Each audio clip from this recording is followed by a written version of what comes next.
are live from the Wine Fermentation Lab on the West Campus of Texas A&M University. We're going to start in just a few minutes, and we're going to be understanding wines that are in the store. So if you are a wine person who appreciates a good glass of wine, if you want to learn more, if you have questions, we're going to get a chance to share all that with you in just a few minutes.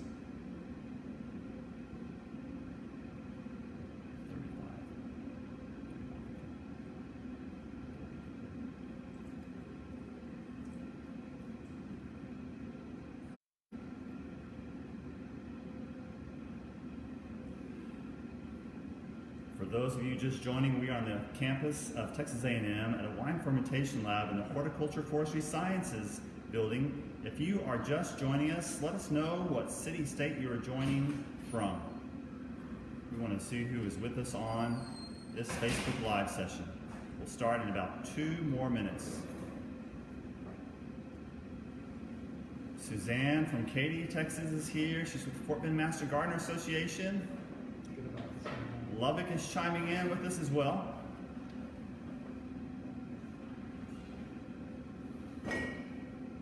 Welcome, April from Seguin. Fran and Janet on the call with us too. Wichita Falls is here. James in Dallas. Very good. If you are just joining us, we are on the West Campus of Texas A&M University at the Wine Fermentation Lab. You'll see that there are some people helping us with questions in the comment section. If you have questions, just post those, and those folks will help answer them, or we'll have our experts here with us be able to answer as well. All right, I am at 1 o'clock, straight up. Are you guys ready? Yeah? Okay, Skip, I'll let you kick us off. Well, welcome. My name is Skip Richter. I'm Extension Horticulturist for Brazos County, and I'm with Andrea Bodazatu. Andrea is an assistant professor of enology and an extension specialist. She works with wineries around Texas, and we're here in the wine lab. What happens in the wine lab? Right, so we're in the enology wine fermentation lab. There are actually 2 wine labs here in this building. This is the teaching and research lab. There's another one upstairs that's the analytical lab. So this one, we usually bring our students in here. I teach the enology course at Texas A&M, and the course has a lecture component and a lab component. So during the lab component, the students will come into this lab and they will make wine. So they will make wine, they will start with the grapes, and they will take them through the whole entire process through bottling and labeling. They will create their own labels, and then they will end the semester with a wine presentation. So this all happens here. As we can see, we have a series of analytical pieces of equipment, and so the students also learn how to use those, because these are pieces of equipment that you will see in a winery. So we can analyze alcohol, acidity, pH, all kinds of good stuff in the wine. Yeah. So our students get to experience that as well. We also produce our research wines here as well. So we have several research projects going right now. And actually, if you want to, these are some research wines we're working on. We're working on improving acidity levels in Texas wines. And so we're trying different things. And this is an example of the research that we're doing right now here in this lab. Okay, so when you take a particular grape to a new region, like let's say Texas, and you produce it, there's a little bit that goes into making a good wine out of that grape in those conditions, the soil and climate? Yes, so each region in the world has its own particularities. It's what we call terroir, from soil to climate, yes, earth, to the microbiome in that particular area, to the winemakers and the winemaking culture. All that put together creates terroir. So yes, different varieties grow in different areas in the world in different ways, and the wines that they will produce are specific to that area. So okay. You have different challenges in different parts of the world. That's cool. Well, we're glad you're here making our wine better. What we're going to do today is I've asked people for the questions that they would like to ask Andrea. and gotten a list of questions, and we're going to go through those, and I bet a lot of them are questions you would have. The first question is, I'm preparing for a dinner at my house, and I need to know what kind of wine to get. Is it true that you do red wine with meat and white wine with fish and chicken? That's an excellent question. I love it because, I like to break rules. So that's one rule that's very safe. You can go with that, you'll be safe with that rule. But you can also go a little bit beyond that. Yes, red wine usually goes with red meat. It's safe to pair that with red meat, and white wine with chicken and fish. However, there's more to it than that. I usually like to think of the acidity of the wine, the body of the wine, the food that you're creating, and the rule that I like to follow is if you're using, for example, chicken with sauce, I'd rather you pair the wine with sauce or think about the sauce rather than the meat.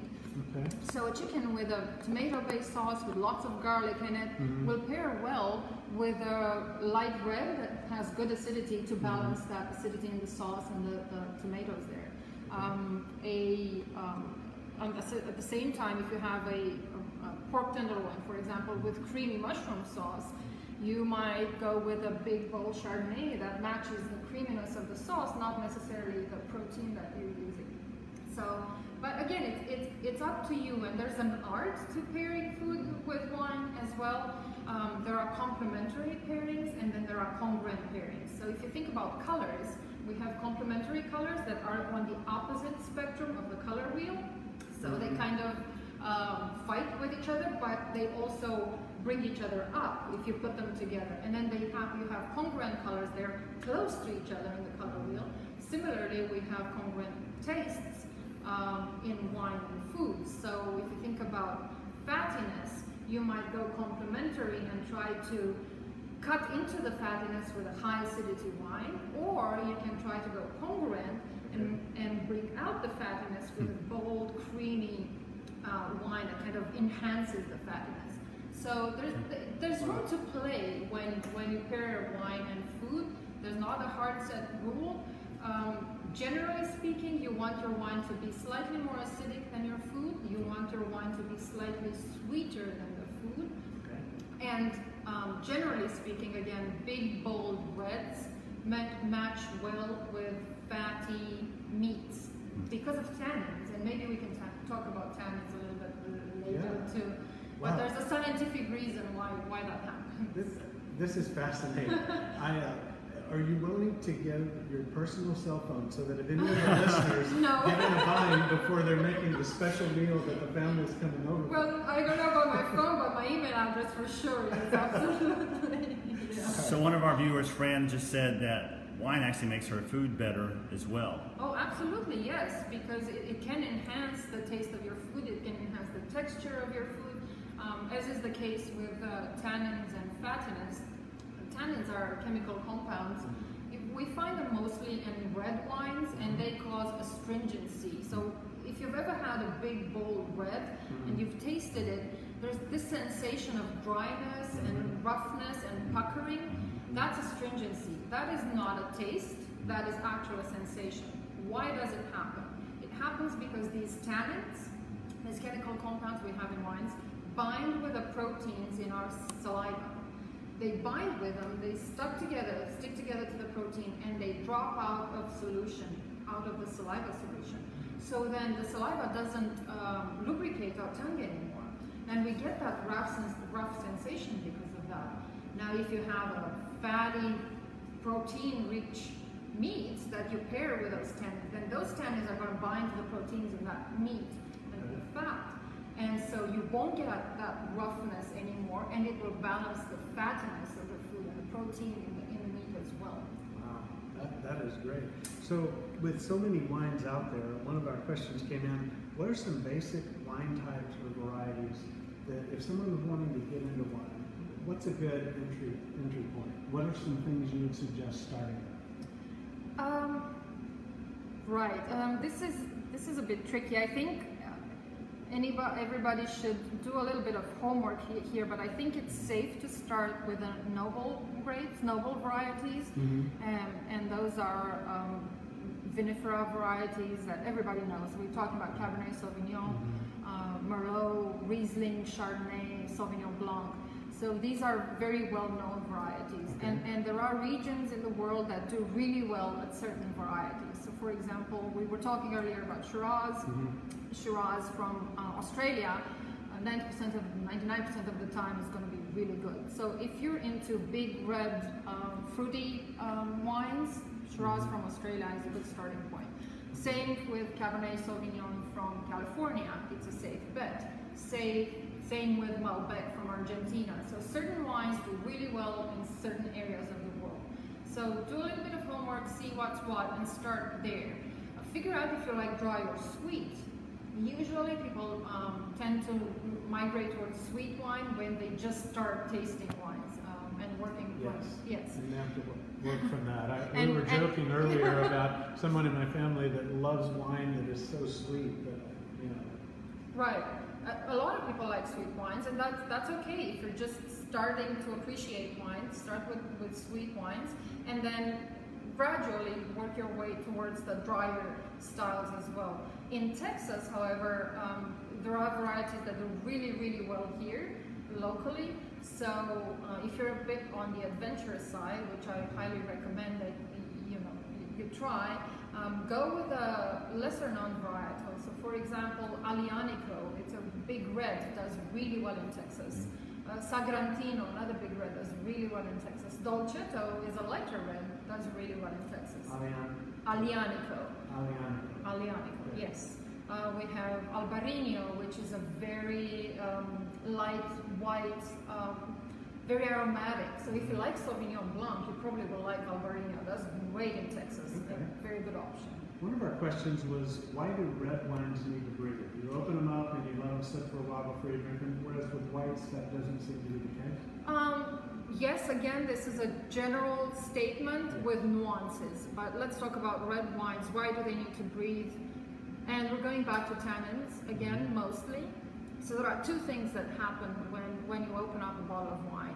You expose it to oxygen, and then you have aroma compounds in your wine that react with that oxygen, and some of them may become more volatile, so you perceive them better. Some may react with each other and produce new aroma compounds and enrich the bouquet of the wine.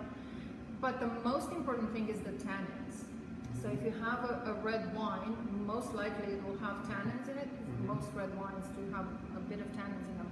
And those tannins will react with the oxygen, they will change their chemical structure, and they will become softer. So if you have a very rough, big tannic red, open it up, let it breathe up a little, expose it to oxygen.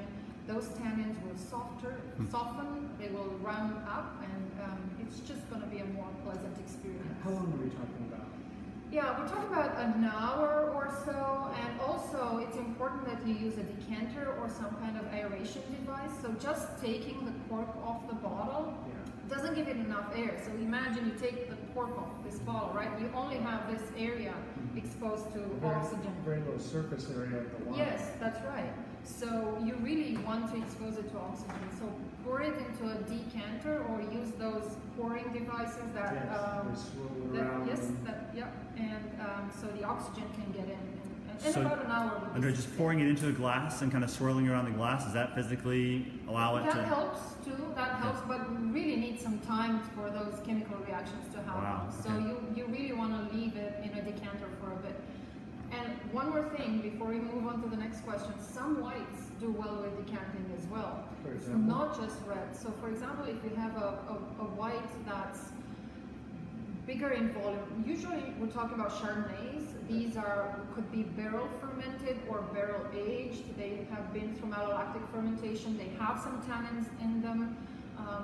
Those would do well with some decanting. Okay. And also wines under screw cap. And this is a type of closure that lets very little oxygen into the bottle. It doesn't let a lot of oxygen get through as opposed to corks. So Okay. if you have a wine that's under screw cap, it might use some oxygen just to open up a bit. So just a quick question on that. You want them open a while, but after a while the wine loses quality, and so they sell these pump and stopper I love mechanisms. them, yeah. How long let's say I open a bottle of wine and I don't drink it all. If I'm going to keep it for 3 days, 4 days, or whatever, when do you put this on, and how helpful is this? It's really helpful. I love them. I have one at my house. I use it all the time. Well, you open a bottle of wine, you have a glass with dinner, or if you're with your friends, 2 or 3 glasses for everyone. And then you have half a bottle left. What are you going to do? You're going to use one of those. And what it does, it's basically pumps the air out. It creates a vacuum in the bottle, so you don't have any oxygen on top of your wine. That's what you're trying to avoid, because oxygen long term will lead to spoilage in your wine. Okay. Once you've done that, what's another thing that's really important is you don't just leave it there on the counter of your kitchen. You need to put it in a dark, cold place. So you really should put it in the fridge. If you don't have a wine fridge, just use your regular fridge, and it can keep for a week, no problem, maybe even more if it's correctly done. Okay. Another one of our questions is, why are some wines sweet and others dry? Love this one. It's a matter of stylistic choice. So there isn't a wine that is always sweet, and there isn't a wine that is always dry. The wines are going to be what the winemaker wants them to be. So you can absolutely have a Cabernet Sauvignon that's sweet, and you can have a Muscat that's dry. That's not very common, but it doesn't mean that it cannot happen. Usually, aromatic wines like Muscat or Gewürztraminer will have a little bit of sugar left in them, because stylistically that's what people expect. So it's a matter of how we're making the wine. We leave some sugar unfermented in there. Okay. But you can make whatever wine you want in whichever style you want, really. Okay. Here's a question I think you'll find fun. How is rosé wine made? Does it come from pink grapes? Yes, I love this one. So there are 3 ways of making rosé, really. Okay, let me back it up a little bit. We have white grapes and red grapes. For the most part, we categorize them as that. And people have an understanding of the fact that red wine comes from red grapes and white wine comes from white grapes. But let me ask you this. How about champagne? What color is champagne? It's white, right? Well, Champagne is made out of Pinot Noir, Pinot Meunier, and Chardonnay, and 2 of those are red grapes. So you can totally make white wine out of red grapes. It's just a matter of having the juice in contact with the skins. That's how we extract the color from the red grapes. And so I've come to the point of the rosé question. You can make rosé, but limiting the contact of the juice with the skins, right? So you, instead of letting the juice sit in contact with the red skins for a long period of time, we're talking several days to get a red wine, you only leave it in contact for a few hours, or maybe 24 hours. And then you separate, you press the grapes off, you separate the skin from the grapes, and then you will have this light pink rosé color. So that relates to another question. In Zinfandel, people are confused. There's a white Zinfandel and then there's a red Zinfandel. And it's not just the color, they taste different. Why is that? Well, because we have... Zinfandel is a red grape? Zinfandel is a red grape, yes. It's also known as Primitivo. It comes from Croatia. But it became really popular in California. So, yes, we've all seen red Zinfandel wines, white Zinfandels, and rosé Zinfandels. And again, it's a matter of how the grapes have been processed, whether they have been kept in contact with the skins or not. And when you keep the juice in contact with the skins, you will extract different aroma compounds, a lot more tannins, the more contact you have with the skins. And also, I'm willing to bet that the winemakers use different yeasts to ferment these wines towards different stylistic expressions. Okay. So yeast plays a very, very important role on the quality of our wines and the style of our wines. So starting with the same batch of juice, if you use 2 different yeasts, you can get 2 very different tasting wines. Okay. Well, here's a fun question again. You see wine enthusiasts do some strange things. They swirl the wine in the glass, they look at it, they sniff it, and then they bring it in their mouth and slurp air through it. And yes. What about all that? All right. If I'm going to test a wine, I wouldn't know what I was doing with all that. So What do you think? And again, there's a lot of science behind that, and there's a reason for why we have the wine glasses the way they are. The shape of the wine glass matters. We usually tend to have a bowl, so they're wider at the bottom, narrower at the top, and the reason for that is, okay, so when we pour some wine, let's pour some wine in here, right? We don't want to fill our glass up. We just want to pour maybe a third of the glass, fill it up a third. And so we have this narrowing up here, and we have what we call the head space. So this is the space on top of the wine. Now we have volatile compounds in the wines, the stuff that smells like linden trees and white flowers and lemons and apples and all that. And when we swirl the wine like this, we encourage all those volatile compounds to come out, to volatilize, and they aggregate in this headspace here. So once we do that, we want to go ahead and sniff the wine, because all those lovely aromas will be kept in here. That's why we have the narrower top, because we want to keep them in this headspace here. We don't want them to fly out when we volatilize them. And then when we taste the wine, yes, we do the slurping. I don't know if I want to do that right now, but definitely we do that. And again, there's a reason. We want to pull air through our mouth, because that air will engage these volatile compounds and will direct them through our mouth, through the palate of our mouth, to our nose and to our olfactory receptors. And we perceive the aroma more intensely when we do that, with more acuity, and we can evaluate wines better when we do that. For quality, for faults, for, if you want to describe the wines, it definitely enhances the aroma experience. Andrea, there's a couple of questions that have come in, so I was going to address a couple of those. One is a sulfites question that we're going to answer in a few moments, but we had a very specific question asking if you can make any recommendations on Romanian wines that are available in Texas. I wish there were. I've only found Romanian wines in Texas at one store in Houston, Phoenicia, which is a Middle Eastern store. I don't know that there are a lot of Romanian wines available, but here's one, a Sauvignon Blanc. If you can find this, I recommend it, Sebeș Estate. Yeah, there are, go to Phoenicia and check out their Romanian wine selection. Whatever they have there is pretty good. Okay, let me ask you one more question. I'll interrupt before you start on the next topic, because you're talking about using and tasting and smelling from that glass. Somebody's asking about glass shapes. Glass shapes. Can you talk about that a bit? Well, like I said, there are so many different glass shapes out there, and they're all supposed to enhance your wine tasting experience. They're based on the amount of tannins in the wine, the amount of alcohol expected in the wine, and each does something a little bit different.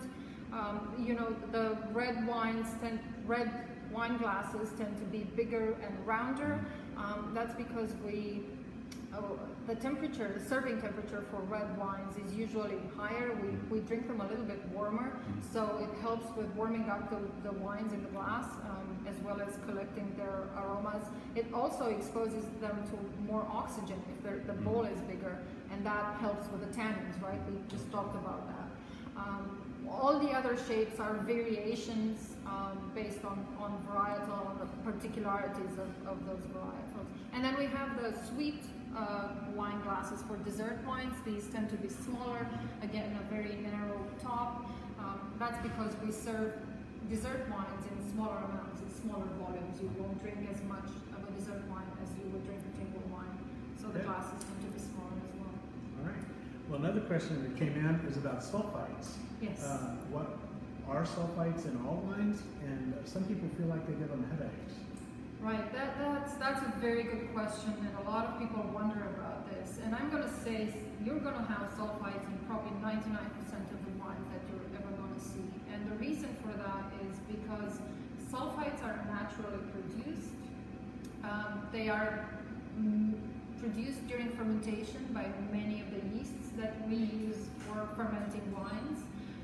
So we're going to have low levels of sulfites just naturally occurring in the wines. We don't have to add them for them to be there. And so Well, if you look at wine labels, I think this one here, if you look at the back of the wine label, it'll say contains sulfides. And that's a white wine. And that's a white wine, absolutely. Well, actually, white wines have more sulfates than reds, and I can talk about that in a minute. Please do. But let me back up. So, contains sulfites. So, every wine that contains more than 10 milligrams per liter, 10 parts per million of sulfur dioxide, sulfides, has to carry this warning. And to get 10 parts per million is really easy, just through fermentation and through yeast metabolism. That's why I'm saying there are very, very few wines that do not have sulfides at all, or have less than 10 parts per million. Now we also add sulfides to the wines in the winemaking process because it keeps the wines clean and fault-free and good for you to enjoy. We don't do it for any other reason. And we go back 3,000 years of using sulfites in wines. The Greeks started by adding gypsum to the wines. They noticed the wines stayed healthier and didn't spoil as quickly, and gypsum contains sulfur. And so the vast majority of wineries out there will add sulfites to their wine. Now, sulfide levels in wines are regulated. We do not add a lot. We have a maximum upper limit, I believe it's 250 parts per million. You can taste them at some point. You can in certain instances, if there's a lot of it, you can taste it, yes. But my point is, the levels that we use sulfites in wine are much lower than the levels that sulfites are used in other food products. And for example, have you ever eaten dried apricots? Dried apricots have about 40 times the level of sulfites that we have in wine. And nobody says that dried apricots gives them headaches, right? Give them headaches. Or if you go to a salad bar at a restaurant, they use sulfites as preservatives so that those salads don't, just droop and look really sad. So are you saying that someone who says wine is giving me a headache, they're drinking too much wine? But it's probably the alcohol or some other reason involved. It's not the sulfites. The sulfite levels in wines, again, are really, really low.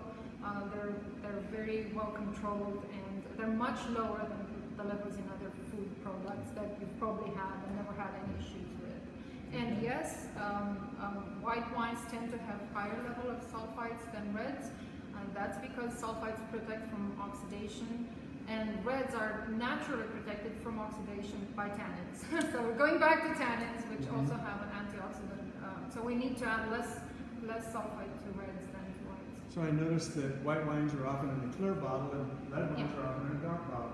What's the Well, one reason is to appreciate the color of the wine for the whites. It's also to protect the wine from light. So light exposure can affect wines in various whites. So. Next question is about corks. A lot of wines have corks. What does wine cork come from? Okay. And is it better if your wine has a cork than if it has a screw cap? There's an association with screw cap means cheap. So. Yes, there is, unfortunately. So corks are made out of the bark of the cork tree, which is a species of It's an oak. oak. Thank you. And so this is the bark. This is the outside of the bark. And as you can see, it grows really, really wide.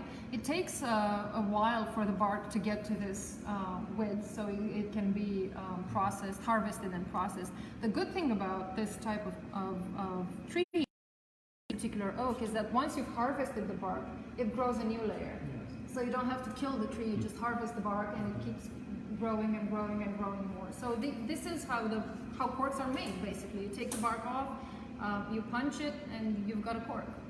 These are natural corks. And then there are different levels of natural corks as well. The one we have over there is hiding over here. This is also cork.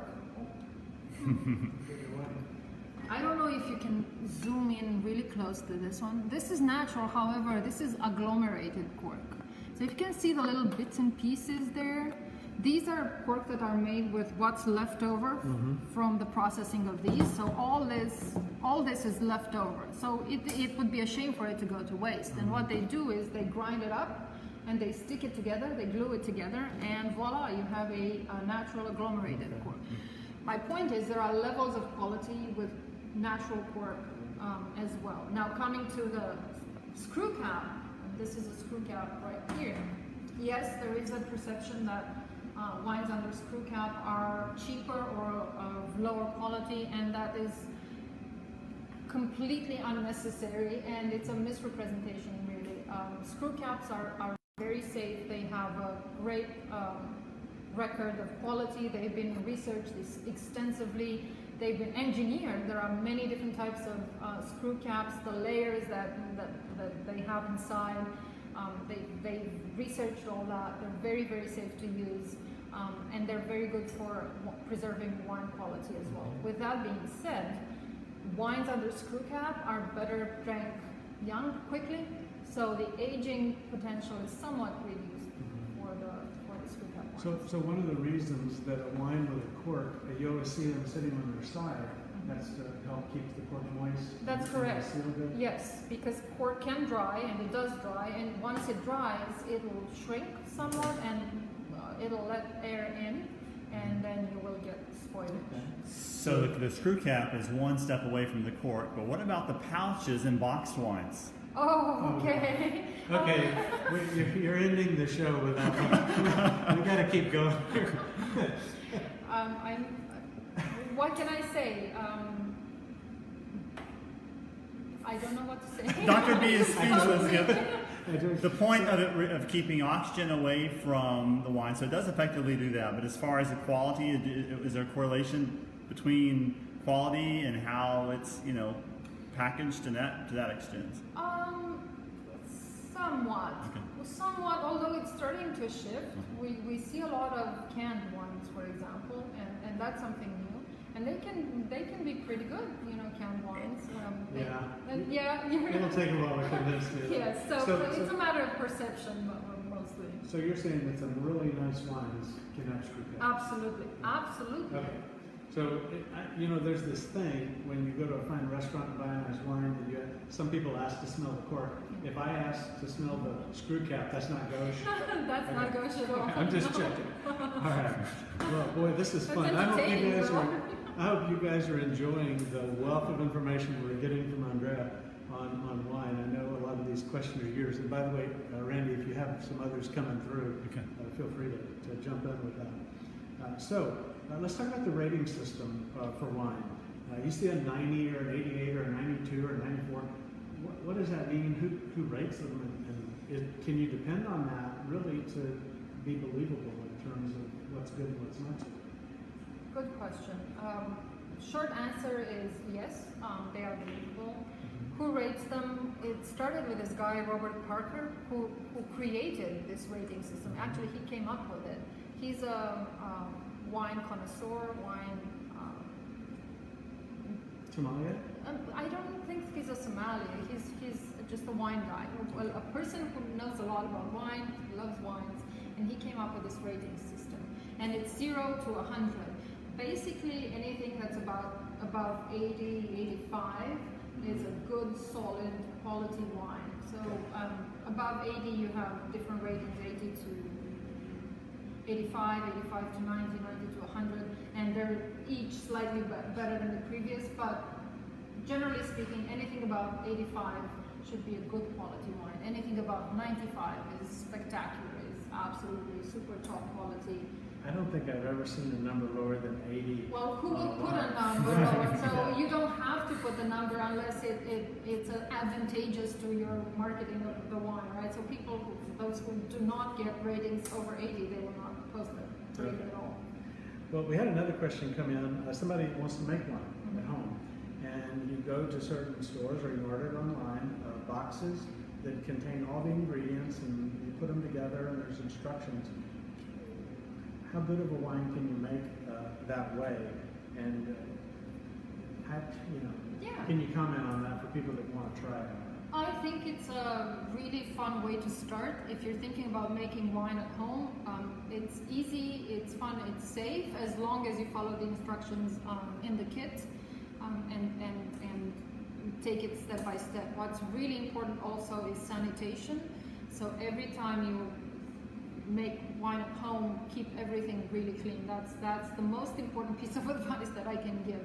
Keep your containers clean, your fermenters clean, your bungs or whatever you use to stopper your containers. They should be clean, sanitized. Because of microbes. Because of microbes Okay. that can spoil your wine really easily. And the other thing is, your temperature is again really important. So even if you follow all the instructions in the kit, but you keep your wine at 80 degrees Celsius in your kitchen or garage for a long period of time, that wine's going to spoil. So you want to keep it at low temperature. The temperature is indicated in the kit, to keep it healthy and to. That's why there are wine cellars, right? Yes, exactly. Okay. That's one of the points. So in addition to microbial contamination and temperature, what would you say else might be the biggest mistake people make trying to make their own wine? What else would you encourage?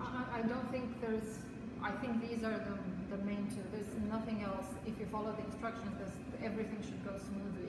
Doctor, I was going to ask you. We're in this lab, and it's kind of a cool lab surface. We have this cool equipment that's here. We also have this wooden barrel that's sitting alongside you. So is that to use what we think it's for? Yes, absolutely. This is for our students. So we have several of these, and as I mentioned before, our students make wines, and they have free choice on how they want to make those wines. Stylistically, I don't impose any rules. So one of their options is to either ferment the wine in a barrel or age the wine in a barrel, and so we use those barrels for wine aging for our students and their products. Good. Well, I know you guys probably have a lot more questions. We try to wrap these up in about 30 minutes, and so I think we're going to wrap, but we do want to thank Dr. Bodazatu for taking time out today to share with us her knowledge on wine.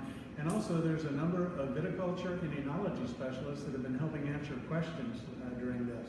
We are here live with Aggie Horticulture Live on Facebook every Wednesday and Friday from 1 o'clock. And so we invite you to come and join us for another day. Check out the website, find out what's coming up soon.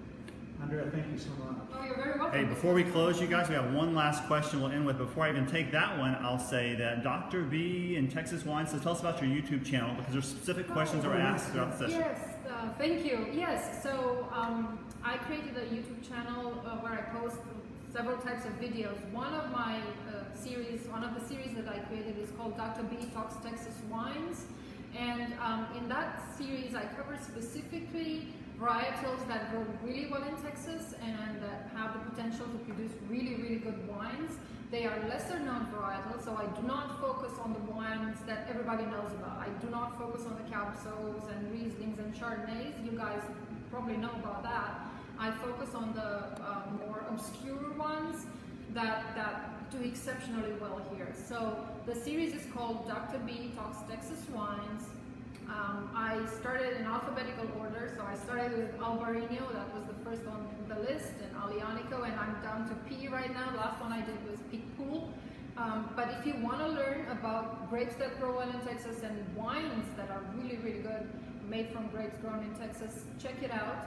I talk about the wines, I talk about food pairings, I talk a little bit about the grapes. So they're short little videos, 3 minutes to 5 minutes, they won't take much. It's great content. Even though Mac from Fort Bend County says, oh no, you can't wind down yet, with 3 exclamation points. The last question from Vivian asks, are there any apps that you can recommend that help you pick wines when you're in a store? I know that there are. I don't know them off the top of my head. I'm sorry. But I know that there are. I just don't know the names of them. Okay. I'm sorry. All right. All right, so the tip is go check out Dr. B Talks Texas Wine on YouTube, and we'll see you next time. Bye-bye.